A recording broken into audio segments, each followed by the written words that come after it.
বিড়ি, সিগারেট, মদ, গাঁজা স্বাস্থ্যের পক্ষে ক্ষতিকর। ওসব ছাড়ুন, এর চেয়ে গল্প শোনার নেশা করুন।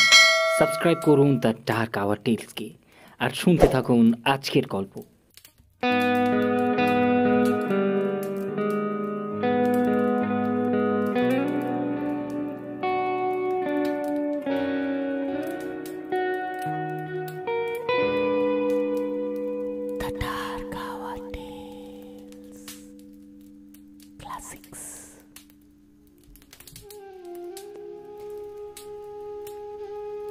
ইতিহাস যখন চুপিসারে কথা বলে, জানিয়ে দিতে চায় তার পেছনে লুকিয়ে থাকা রহস্যের গল্প, তখন সমগ্র প্রকৃতি উল্টে ফেলে ইতিহাসের পাতা। আজ শুনবেন বিভূতিভূষণ বন্দ্যোপাধ্যায়ের কলমে অভিশপ্ত।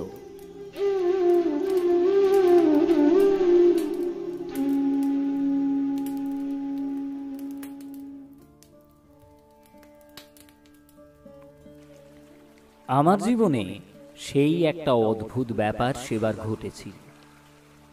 বছর তিনেক আগেকার কথা।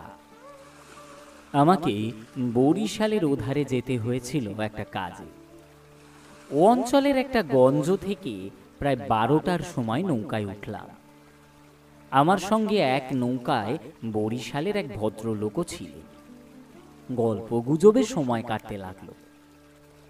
সময়টা পুজোর পরে। দিনটা মেঘলা মেঘলা কেটে গেল। মাঝে মাঝে টিপ টিপ করে বৃষ্টিও পড়তে শুরু হলো। সন্ধ্যার কিছু আগে কিন্তু আকাশটা অল্প পরিষ্কার হয়ে গেল। ভাঙা ভাঙা মেঘের মধ্যে দিয়ে চতুর্দশীর চাঁদের আলো অল্প অল্প প্রকাশ হলো। সন্ধ্যা হবার সঙ্গে সঙ্গেই আমরা বড় নদী ছেড়ে একটা খালে পড়লাম। শোনা গেল খালটা এখান থেকে আরম্ভ করে নোয়াখালীর উত্তর দিয়ে একেবারে মেঘনায় মিশেছে। পূর্ববঙ্গ সেই আমার নতুন যাওয়া। চোখে কেমন একটা নতুন ঠেকতে লাগলো। অপরিসর খালের দুধারে বৃষ্টি স্নাত কেয়ার জঙ্গলে মেঘে আধো ঢাকা চতুর্দশীর জ্যোৎস্না চিকমিক করছিল। মাঝে মাঝে নদীর ধারে বড় বড় মাঠ, সটি, বেত, ফান গাছের বন জায়গায় জায়গায় খালের জলে ঝুঁকে পড়েছে। বাইরে একটু ঠান্ডা থাকলেও আমি ছইয়ের বাইরে বসে দেখতে দেখতে যাচ্ছিলাম। বরিশালের সে অংশটা সুন্দরবনের কাছাকাছি। ছোট ছোট খাল ও নদী চারিধারে। সমুদ্রও খুব একটা দূরে নয়। 10-15 মাইল দক্ষিণ পশ্চিমে হাতিয়া ও সন্দ্বীপ। আর একটু রাত হলো। খালের দুপাশে নির্জন জঙ্গল অস্ফুট জ্যোৎস্নায় কেমন অদ্ভুত দেখাতে লাগলো। এই অংশে লোকের বসতি একেবারে নেই। শুধু ঘন ঘন বন আর জলের ধারে বড় বড় হোগলা গাছ। আমার সঙ্গী বললেন, এত রাতে বাইরে আর থাকবেন না, আসুন ছইয়ের মধ্যে, এসব জঙ্গল বুঝলেন না। তারপর তিনি সুন্দরবনের নানা গল্প করতে লাগলেন। তার কাকা নাকি ফরেস্ট ডিপার্টমেন্টে কাজ করতেন। তারই লঞ্চ করে তিনি একবার সুন্দরবনের নানা অংশে বেরিয়েছিলেন। সেই সব গল্প। রাত প্রায় 12টার কাছাকাছি হলো। মাঝি আমাদের নৌকায় ছিল মোটে একটি। সে বলে উঠল, বাবু, একটু এগিয়ে গিয়ে বড় নদী পড়বে। এত রাতে একা সে নদী বাড়ি জমাতে পারবো না, এখানেই নৌকা রাখি। নৌকা সেদিকে বাঁধা হলো। এদিকে বড় বড় গাছের আড়ালে চাঁদ অস্ত গেল। দেখলাম অপ্রশস্ত খালের দুধারে অন্ধকারে ঢাকা ঘন জঙ্গল। চারিদিকে কোনো শব্দ নেই। পতঙ্গগুলো পর্যন্ত চুপ করেছে। সঙ্গীকে বললুম, মশাই, এই তো সরু খাল, পার থেকে বাঘ লাফিয়ে পড়বে না তো নৌকার ওপর? সঙ্গী বললেন, না পড়লে আশ্চর্য হব। শুনে অত্যন্ত পুলকে ছইয়ের মধ্যে ঘেঁষে বসলুম। খানিকটা বসে থাকার পর সঙ্গী বললেন,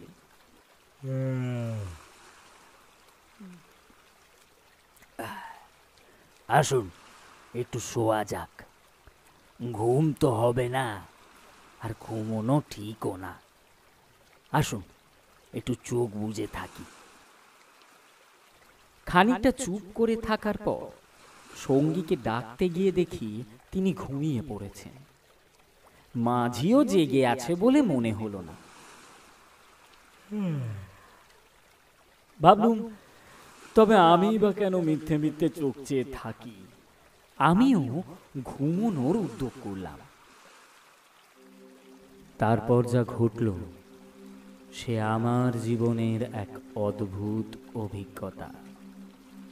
শুতে যাচ্ছি, হঠাৎ আমার কানে গেল অন্ধকার বন ঝোপের ওপাশে অনেক দূরে গভীর জঙ্গলের মধ্যে কে যেন কোথায় গ্রামাফোন বাজাচ্ছে। তাড়াতাড়ি উঠে বসল।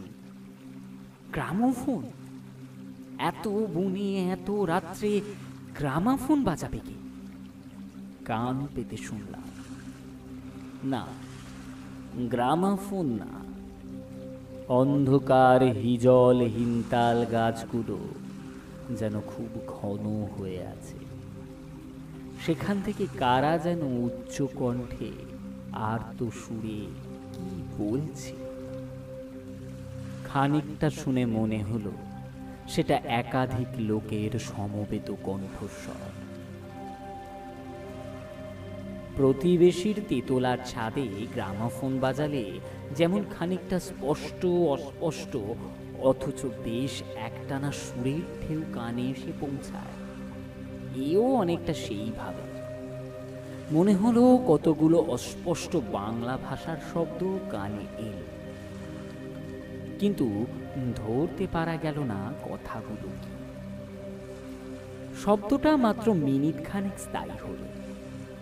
তারপর অন্ধকার বনভূমি যেমন নিস্তব্ধ ছিল আবার তেমনি নিস্তব্ধ হয়ে গেল। তাড়াতাড়ি ছইয়ের বাইরে এলো। চারিপাশের অন্ধকার ঝিঙে বিচির মতো কালো। বনভূমি নীরব, শুধু নৌকের তলায় ভাটার জল কল কল করে বাজছে।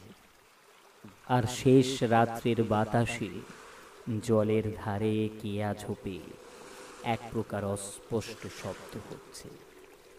পার থেকে দূরে হিজল গাছের কালো গুঁড়িগুলো অন্ধকারে এক অদ্ভুত চেহারা হয়েছে। ভাবলাম সঙ্গীদের ডেকে তুলি, আবার ভাবলাম বেচারীরা ঘুমোচ্ছে, ডেকে কি হবে। তার চেয়ে বরং নিজে জেগে বসে থাকি। দাঁড়িয়ে দাঁড়িয়ে একটা সিগারেট ধরালাম। তারপর আবার ছইয়ের মধ্যে ঢুকতে যাব। এমন সময় অন্ধকারে ঢাকা বিশাল বনভূমির কোনো অংশ থেকে সুস্পষ্ট উচ্চ আর্ত করুণ ঝিঁঝি পোকার রবের মতো তীক্ষ্ণ স্বরে তীরের মতো জমাট অন্ধকারের বুক চিরে আকাশে উঠল, ওগো নৌকা যাত্রীরা, ওগো নৌকা যাত্রীরা, কোথায় যাচ্ছ? কোথায় যাচ্ছ? আমাদের ওঠা, আমাদের ওঠা, আমাদের বাঁচা, আমাদের বাঁচা, আমাদের বাঁচা।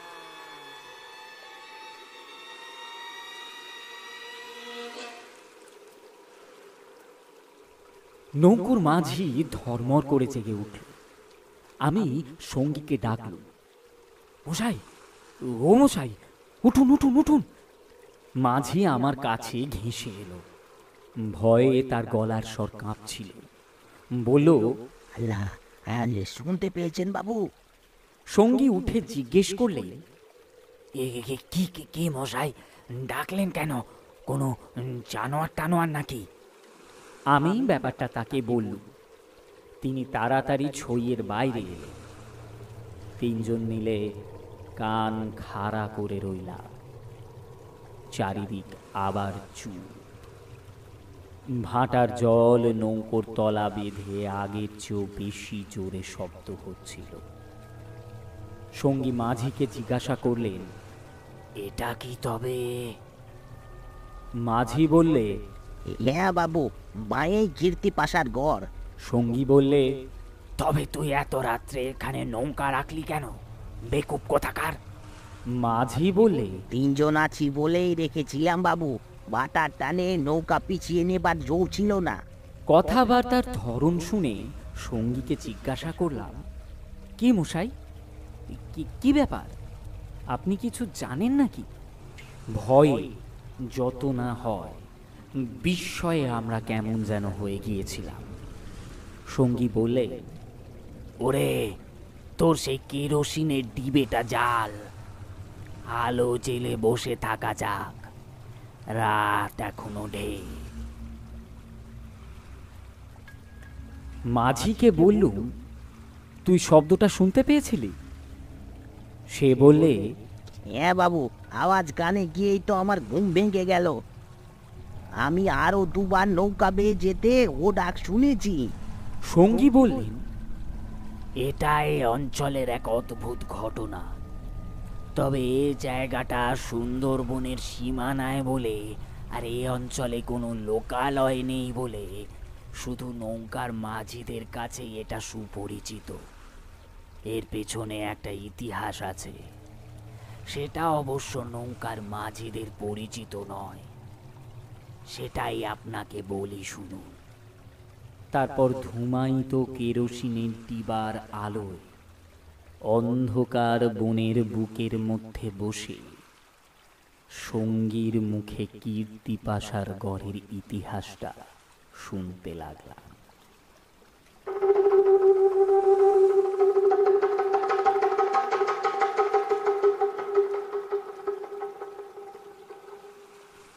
এ ৩০০ বছর আগেকার কাহিনী। মুনিম খাঁ তখন গৌড়ের সুবেদার। এ অঞ্চলে তখন ১২ ভূঁইয়া, ২ প্রতাপশালী ভূঁইয়া, রাজা রামচন্দ্র রায়, ঈশা খাঁ মসনদি আলীর খুব প্রতাপ।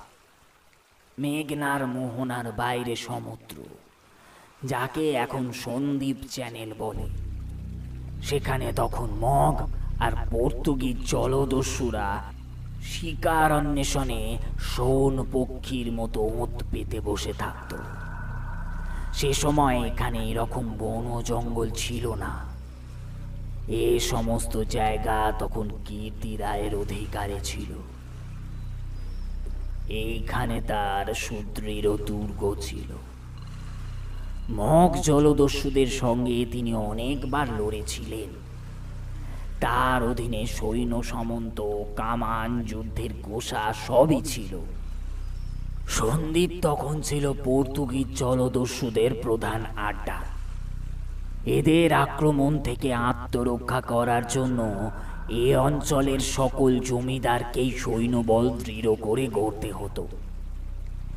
এ বনের পশ্চিম ধার দিয়ে তখন আর একটা খাল বড় নদীতে পড়ত। বনের মধ্যে তার চিহ্ন এখনো আছে। কীর্তি রায় অত্যন্ত অত্যাচারী এবং দুর্ধর্ষ জমিদার ছিলেন। তার রাজ্যে এমন সুন্দরী মেয়ে কমই ছিল যে তার অন্তঃপুরে একবার না একবার ঢুকেছে। তাছাড়া তিনি নিজেও এক প্রকার জলদস্যু ছিলেন। নিজের অনেকগুলো বড় ছিপ ছিল। আশেপাশে জমিদারির মধ্যেও সম্পত্তিশালী গৃহস্থের ধনরত্ন, স্ত্রী কন্যা লুটপাট করা, এইরূপ মহৎ কাজে সেগুলো ব্যবহার হতো। কীর্তি রায়ের পাশের জমিদারি ছিল কীর্তি রায়ের এক বন্ধু। এরা ছিলেন চন্দ্রদ্বীপের রাজা রামচন্দ্র রায়ের পত্তনিদার। অবশ্য সে সময় অনেক পত্তনিদারের ক্ষমতা এখনকার স্বাধীন রাজাদের চেয়ে বেশি ছিল। কীর্তি রায়ের বন্ধু মারা গেলে তার তরুণ বয়স্ক পুত্র নারায়ণ রায় পিতার জমিদারির ভাগ পান। নারায়ণ রায় তখন সবে যৌবনে পদার্পণ করেছে। অত্যন্ত সুপুরুষ, বীর ও শক্তিমান। নারায়ণ কীর্তি রায়ের পুত্র চঞ্চল রায়ের সমবয়সী ও বন্ধু। সেবার কীর্তি রায়ের নিমন্ত্রণে নারায়ণ রায় তার রাজ্যে দিন কতকের জন্য বেড়াতে এলেন।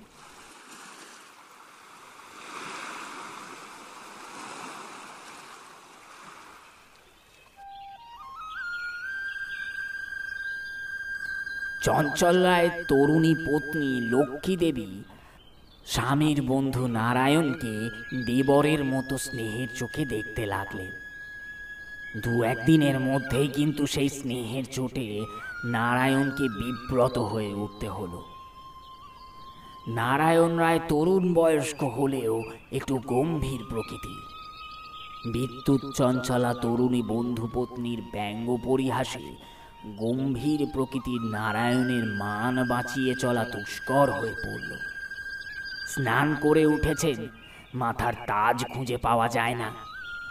নানা জায়গায় খুঁজে হয়রান হয়ে তার আশা ছেড়ে দিয়ে বসে আছেন।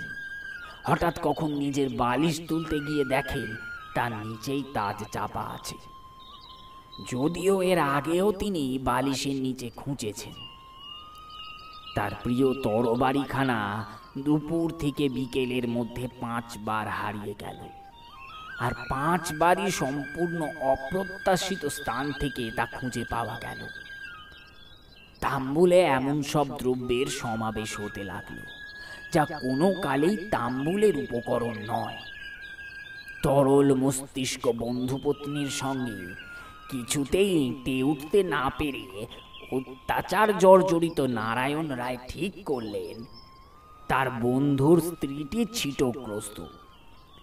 বন্ধুর দুর্দশায় চঞ্চল রায় মনে মনে খুশি হলেও বাইরে স্ত্রীকে বললেন, দুদিনের জন্য এখানে এসেছে বেচারি, ওকে তুমি যেরকম বিব্রত করে তুলেছ ও আর কখনো এখানে আসবে না।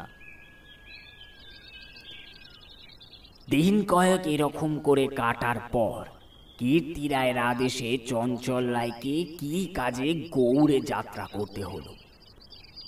নারায়ণ রায়ও বন্ধু পত্নী কখন কি করে বসে সেই ভয়ে দিন কতক শশাঙ্ক অবস্থায় কাল যাপন করার পর নিজের বাজরায় উঠে হাঁপ ছেড়ে বাঁচলেন। যাবার সময় লক্ষ্মী দেবী বলে দিলেন, এবার আবার যখন আসবে ভাই, এমন একটি বিশ্বাসী লোক সঙ্গে এনো, যে রাত দিন তোমার জিনিসপত্র ঘরে বসে চৌকি দেবে, বুঝলে তো? নরনারায়ণ রায়ের বাজরা রায়মঙ্গলের মোহনা ছাড়িয়ে যাবার একটু পরেই জলদস্যুদের দ্বারা আক্রান্ত হলো। তখন দুপুরবেলা প্রখর রোদে বাজরার দক্ষিণ দিকের জলরাশি সানানো তলোয়ারের মতো ঝকঝক করছিল। সমুদ্রের সেই অংশে এমন কোনো নৌকা ছিল না যারা সাহায্য করতে পারে। সেটা রায়মঙ্গল আর কালা বদর নদীর মুখ, সামনেই যার সমুদ্র, সন্দ্বীপ চ্যানেল জলদস্যুদের প্রধান ঘাঁটি। নরনারায়ণের বাজরার রক্ষীরা কেউ হত হলো, কেউ সাংঘাতিক জখম হলো। নিজে নরনারায়ণ দস্যুদের আক্রমণ প্রতিহত করতে গিয়ে উরু দেশে কিসের খোঁচা খেয়ে জ্ঞান হারালেন।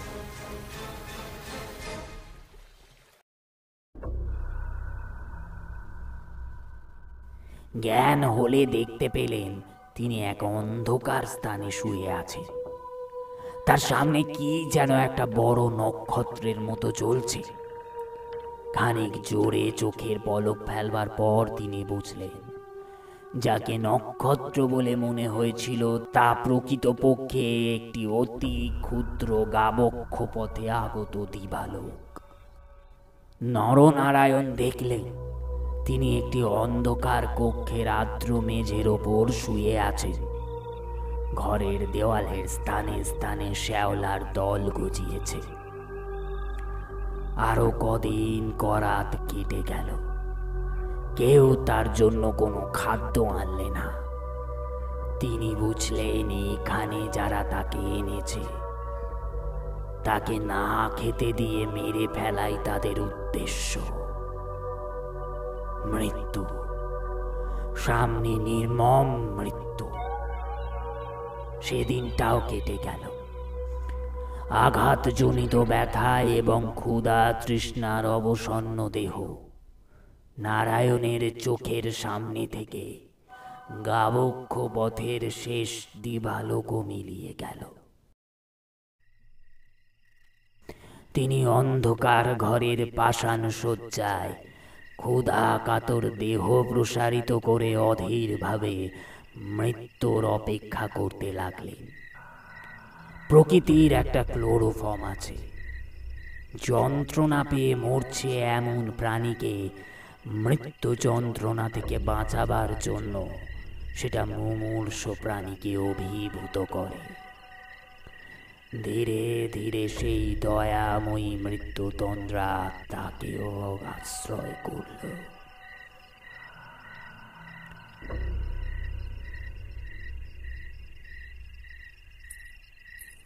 অনেকক্ষণ পরে, কতক্ষণ পরে তা তিনি বুঝতে পারলেন না, হঠাৎ আলো চোখে লেগে তার তন্দ্রা ঘোর কেটে গেল।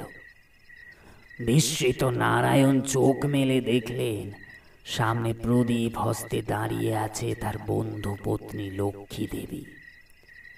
কথা বলতে গিয়ে লক্ষ্মী দেবীর ইঙ্গিতে নারায়ণ থেমে গেলেন। লক্ষ্মী দেবী হাতের প্রদীপটি আঁচল দিয়ে ঢেকে নারায়ণকে তার অনুসরণ করতে ইঙ্গিত করলেন। একবার নারায়ণের সন্দেহ হলো।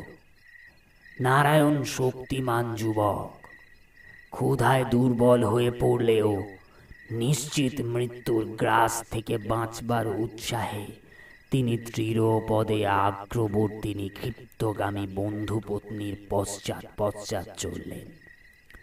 একটা বক্রগতি পাথরের সিঁড়ি দিয়ে উপরে উঠে একটি দীর্ঘ সুড়ঙ্গ পার হবার পর তিনি দেখলেন যে তাঁরা কীর্তি রায়ের প্রাসাদের সামনের হল ঘরে এসে পৌঁছেছেন।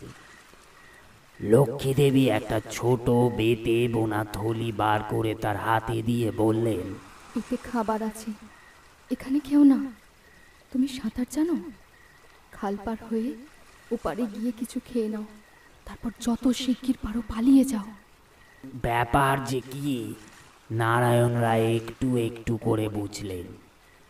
তার বিস্তৃত জমিদারি কীর্তি রায়ের জমিদারির পাশে, এবং তার অবর্তমানে কীর্তি রায় তনু চমর্দন দেবের বংশধরদের ভবিষ্যতের পত্তনিধার। অত বড় বিস্তৃত ভূসম্পত্তি, সৈন্য সামন্ত কীর্তি রায়ের হাতে এলে তিনি আর কি কিছু গ্রাহ্য করবে? কীর্তি রায় যে মাথা নিচু করে আছেন, তার এই কি কারণ নয় যে তার এক পাশে বাকলা চন্দ্রদ্বীপ ও অন্য পাশে ভালুই আর প্রতাপশালী ভূঁইয়া রাজা লক্ষ্যমাণিক্য? প্রদীপের আলোয় নরনারায়ণ দেখলেন তার বন্ধু পত্নীর মুখে সে চাটুল হাস্যরেখার চিহ্ন নেই। মুখখানি সহানুভূতিতে ভরা মাতৃমুখের মতো স্নেহ কমল হয়ে এসেছে। তাদের চারিপাশে গাঢ় অন্ধকার, মাথার উপরে আকাশের বুক চিরে দিগন্ত বিস্তৃত উজ্জ্বল ছায়াপথ। নিকটেই খালের জল জোর ভাটার টানে হোগলা গাছ তুলিয়ে কলকল শব্দে বড় নদীর দিকে ছুটেছে। নারায়ণ আবেগপূর্ণ সুরে জিজ্ঞেস করলেন, বউ ঠাকুরুন, চঞ্চল কি এর মধ্যে আছে? লক্ষ্মী দেবী বললেন, না ভাই, তিনি কিচ্ছু জানেন না। এসব শ্বশুর ঠাকুরের ষড়যন্ত্র। এজন্যই তাকে অন্য জায়গায় পাঠিয়েছেন। এখন আমার মনে হচ্ছে গৌরটৌর সব মিথ্যে। নারায়ণ দেখলেন লজ্জায় দুঃখে তার বন্ধু পত্নীর মুখ বিবর্ণ হয়ে উঠেছে। লক্ষ্মী দেবী আবার বললেন, আমি আজ জানতে পারি, খিড়কিগড়ের পাইক সর্দার আমায় মা বলে। তাকে দিয়ে রাতের পাহারা সব সরিয়ে রেখে দিয়েছিলাম। নারায়ণ বললেন, বউ ঠাকুরুন, আমার এক বোন ছেলেবেলায় মারা গিয়েছিল। তুমি আমার সেই বোন, আজ আবার ফিরে এলে। লক্ষ্মী দেবীর পদ্মের মতো মুখখানি চোখের জলে ভেসে গেল। একটু ইতস্তত করে বললেন, বলতে সাহস পাইনি, তবু একটা কথা বলছি, বোন বলে যদি রাখো। নারায়ণ জিজ্ঞেস করলেন, কি কথা বউ ঠাকুরুন? লক্ষ্মী দেবী বললেন, তুমি আমার কাছে বলে যাও ভাই, যে শ্বশুর ঠাকুরের কোনো অনিষ্ট চিন্তা তুমি করবে না।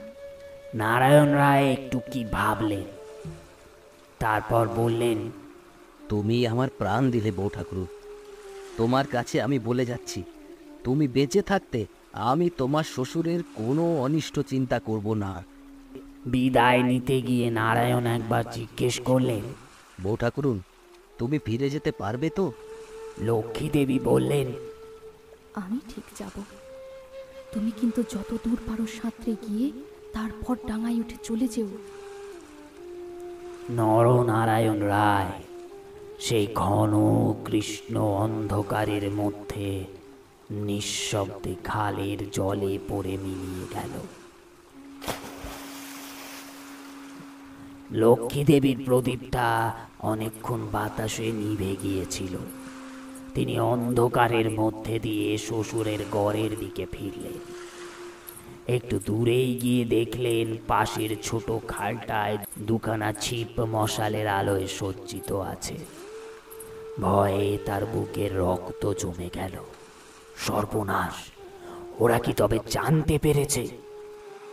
দ্রুত পদে অগ্রসর হয়ে সুড়ঙ্গের বুকে এসে তিনি দেখলেন সুড়ঙ্গের পথ খোলাই আছে।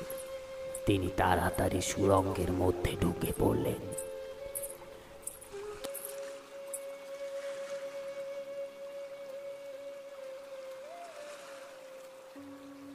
কীর্তিরায় বুঝতেন নিজের হাতের আঙুলও যদি বিষাক্ত হয়ে ওঠে তাকে কেটে ফেলাই সমস্ত শরীরের পক্ষে মঙ্গল। পরের দিন আবার দিনের আলো ফুটে উঠল, কিন্তু লক্ষ্মী দেবীকে আর কেউ দেখেনি। রাতের হিংস্র অন্ধকার তাকে গ্রাস করে ফেলেছিল।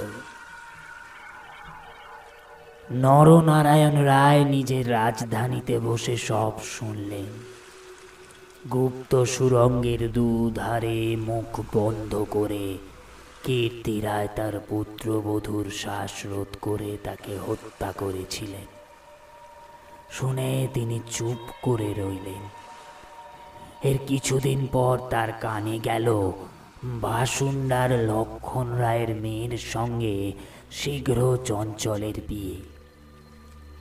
সেদিন রাতে চাঁদ উঠলে নিজের প্রাসাদ শিখরে বেড়াতে বেড়াতে চারিদিকের শুভ্র সুন্দর আলোয় সাগরের দিকে দৃষ্টিপাত করে দৃঢ় চিত্ত নরনারায়ণ রায়ের চোখের পাতা যেন ভিজে উঠল।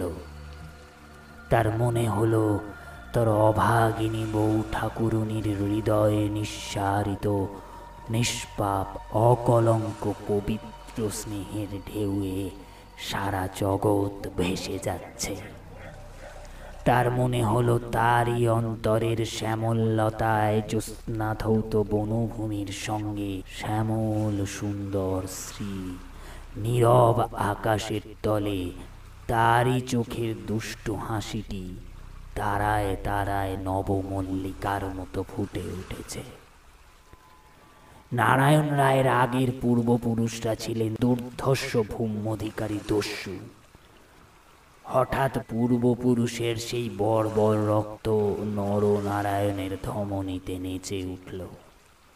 তিনি মনে মনে বললেন, আমার অপমান আমি ভুলে গিয়েছিলাম বউ ঠাকুরুন, কিন্তু তোমার অপমান আমি কখনো সহ্য করব না।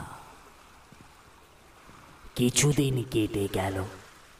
তারপর একদিন এক শীতের ভোর রাত্রির কুয়াশা কেটে যাওয়ার সঙ্গে সঙ্গে দেখা গেল কীর্তি রায়ের খালের মুখ ছিপে ছিপে সুলুপে জাহাজে ভরে গিয়েছে। তোপের আওয়াজে কীর্তি রায়ের প্রাসাদের দুর্গের ভিত্তি ঘন ঘন কেঁপে উঠতে লাগলো। কীর্তি রায় শুনলেন আক্রমণকারী নারায়ণ রায় সঙ্গে দুরন্ত পর্তুগিজ জলদস্যু স্টিবাস্টিও গনজালেস, উভয়ের সম্মিলিত বহরের 40খানা কোষা খালের মুখে চড়াও হয়েছে। পুরো বহরের বাকি অংশ বাইরের নদীতে দাঁড়িয়ে। এ আক্রমণের জন্য কীর্তি রায় আগে থেকেই প্রস্তুত ছিলেন। শুধু প্রস্তুত ছিলেন না, নরনারায়ণের সঙ্গে গনজালেসের যোগ দেওয়ার জন্য। শুধু প্রস্তুত ছিলেন না নরনারায়ণের সঙ্গে গনজালেসের যোগ দেওয়ার জন্য। রাজা রামচন্দ্র রায় এবং রাজা লক্ষণ মাণিক্যের সঙ্গে গনজালেসের কয়েক বছরের শত্রুতা চলে আসছে। এই অবস্থায় গনজালেস যে তাদের পত্তনিদার নরনারায়ণ রায়ের সঙ্গে যোগ দেবে, এ কীর্তি রায়ের কাছে সম্পূর্ণ অপ্রত্যাশিত ঘটনা। তা হলেও কীর্তি রায়ের গড় থেকেও তোপ চলল। গনজালেস সুদক্ষ নৌবি, তার পরিচালনায় 10খানা সুলুপ চড়া ঘুরে গড়ের পাশে ছোট খালে ঢুকতে গিয়ে কীর্তি রায়ের নওয়ারের এক অংশ দ্বারা বাধাপ্রাপ্ত হল। গড়ের কামান সেদিকে এত প্রখর যে খালের মুখে দাঁড়িয়ে থাকলে বহর মারা পড়ে। গনজালেস 2খানা কামান বাহিনীর সুলুপ ছোট খালের মুখে রেখে বাকিগুলো সেখান থেকে ঘুরিয়ে চড়ার পিছনে দাঁড় করল। গনজালেসের অধীনস্থ অন্যতম জলদস্যু মাইকেল রোজারিও ডি ভেগা এই ছোট বহর খালের মধ্যে ঢুকিয়ে গড়ের পশ্চিম দিকে আক্রমণ করার জন্য গেল। আতর্কিত আক্রমণে কীর্তি রায়ের নাওয়াররা শত্রুবহর কর্তৃক ছিপি সাঁটা বোতলের মতো খালের মধ্যে আটকে গেল। বার নদীতে গিয়ে যুদ্ধ দেবার ক্ষমতা তাদের আদেও রইল না। তবুও তাদের বিক্রমে রোজারিও অনেকক্ষণ পর্যন্ত কিছু করে উঠতে পারল না। কীর্তি রায়ের নৌবহর দুর্বল ছিল না। কীর্তি রায়ের গড় থেকে পর্তুগিজ জলদস্যুদের আড্ডা সন্দ্বীপ খুব দূরে নয়, কাজেই কীর্তি রায়কে নৌবহর সুদৃঢ় করে গড়তে হয়েছিল। বিকেলের দিকে রোজারিওর কামানের মুখে গড়ের পশ্চিম দিকটা একেবারে হুমড়ি খেয়ে পড়ে গেল।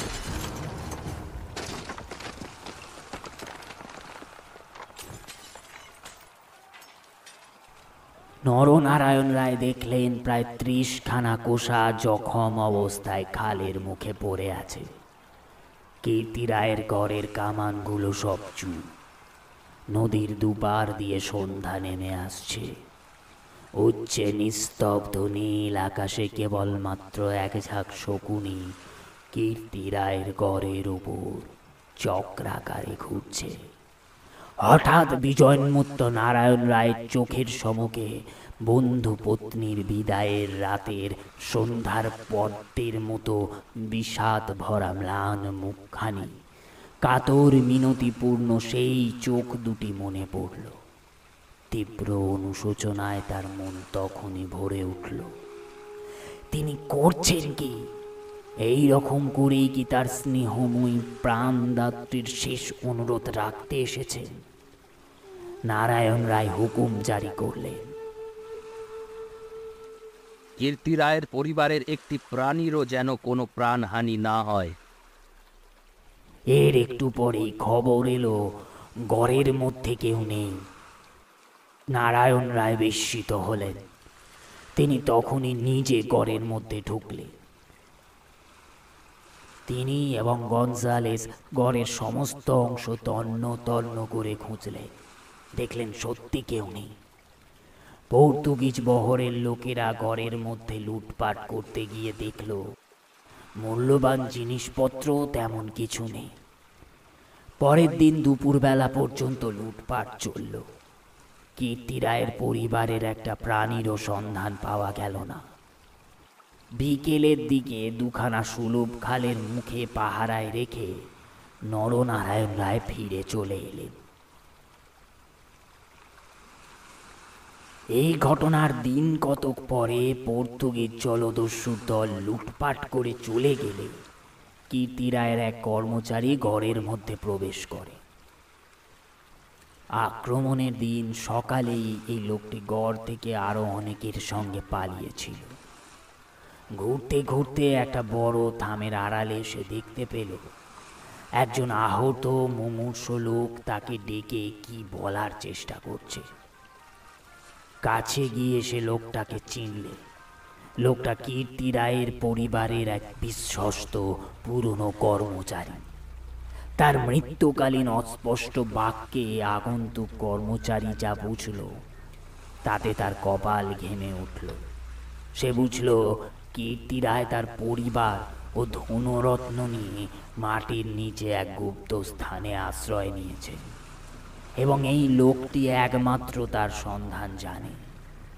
তখনকার আমলে এই গুপ্ত গৃহগুলি প্রায় সকল বাড়িতেই থাকত এবং এর এমন ব্যবস্থা ছিল যে বাইরে থেকে কেউ এগুলো না খুলে দিলে বেরোবার উপায় ছিল না। কোথায় সে মাটির নিচের ঘর তা স্পষ্ট করে বলার আগেই আহত লোকটি মারা গেল। বহু অনুসন্ধানেও ঘরের কোন অংশে যে গুপ্তধন ছিল কেউ তা সন্ধান করতে পারল না। এইভাবেই কীর্তি রায় ও তার পরিবার অনাহারে তিলে তিলে শ্বাসরুদ্ধ হয়ে ঘরের যে কোন নিভৃত ভূগর্ভস্থ কক্ষে মৃত্যু মুখে পতিত হলেন তার কোনো সন্ধানই হলো না। সেই বিরাট প্রাসাদ দুর্গের পর্বত প্রমাণ মাটি পাথরের চাপে হতভাগ্যদের সাদা হাড়গুলো যে কোন বায়ুশূন্য অন্ধকার ভূকক্ষে তিলে তিলে গুঁড়ো হচ্ছে তার খবর কেউ জানে না। ওই ছোট খালটা প্রকৃতপক্ষে সন্দীপ চ্যানেলেরই একটি খাঁড়ি। খাঁড়ির ধার থেকে একটুখানি গেলে গভীর অরণ্যের ভিতর কীর্তি রায়ের গড়ের বিশাল ধ্বংসস্তূপ এখনো আছে। খাল থেকে কিছু দূরে অরণ্যের মধ্যে দুই সারি প্রাচীন বকুল গাছ দেখা যায়। এখন এ বকুল গাছের সারের মধ্যে দুর্ভেদ্য জঙ্গল আর শুলো কাটা বন।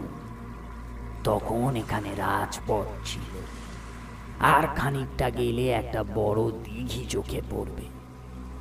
তারই দক্ষিণে উঁচু ইটের জঙ্গলাবৃত স্তূপে অধঃপ্রেথিত হাঙর মুখ পাথরের কড়ি ভাঙা থামের অংশ 12 ভূঁইয়াদের বাংলা থেকে, রাজা প্রতাপ আদিত্য রায়ের বাংলা থেকে বর্তমান যুগের আলোয় উঁকি মারছে। দিঘির জ্যেষ্ঠক সোপানে সকাল সন্ধ্যায় তখন অতীত যুগের রাজবধূদের রাঙা পায়ের ছাপ ফুটে উঠত। এখন সেখান দিয়ে দিনের বেলা বড় বড় বাঘের থাবার দাগ পড়ে। কোকড়ো কেউটে সাপের দল ফনা তুলে ঘুরে বেড়ায়। বহুদিন থেকেই এখানে একটা অদ্ভুত ব্যাপার ঘটে থাকে। দুপুর রাতে গভীর বনভূমি যখন নীরব হয়ে যায়, হিনতাল গাছের কালো গুঁড়িগুলো যখন অন্ধকার বনের মধ্যে প্রেতের মতো দাঁড়িয়ে থাকে, সন্দীপ চ্যানেলের জোয়ারের ঢেউয়ে চাঁদের আলোয় নোনা জল খাঁড়ির মুখে যখন জোনাকির মতো জ্বলতে থাকে, তখন খাল দিয়ে নৌকা বেয়ে যেতে যেতে মোম মধু সংগ্রাহকরা কতবার শুনেছে অন্ধকার বনের এক গভীর অংশ থেকে কারা যেন আর্তস্বরে চিৎকার করছে, ওগো পথযাত্রীরা, ওগো নৌকা যাত্রীরা, আমরা এখানে শ্বাসরুদ্ধ হয়ে মারা গেলাম, দয়া করে আমাদের তোলো। সেই থেকে ভয়ে পথে কেউ নৌকা বাইতে চায় না, বুঝলেন?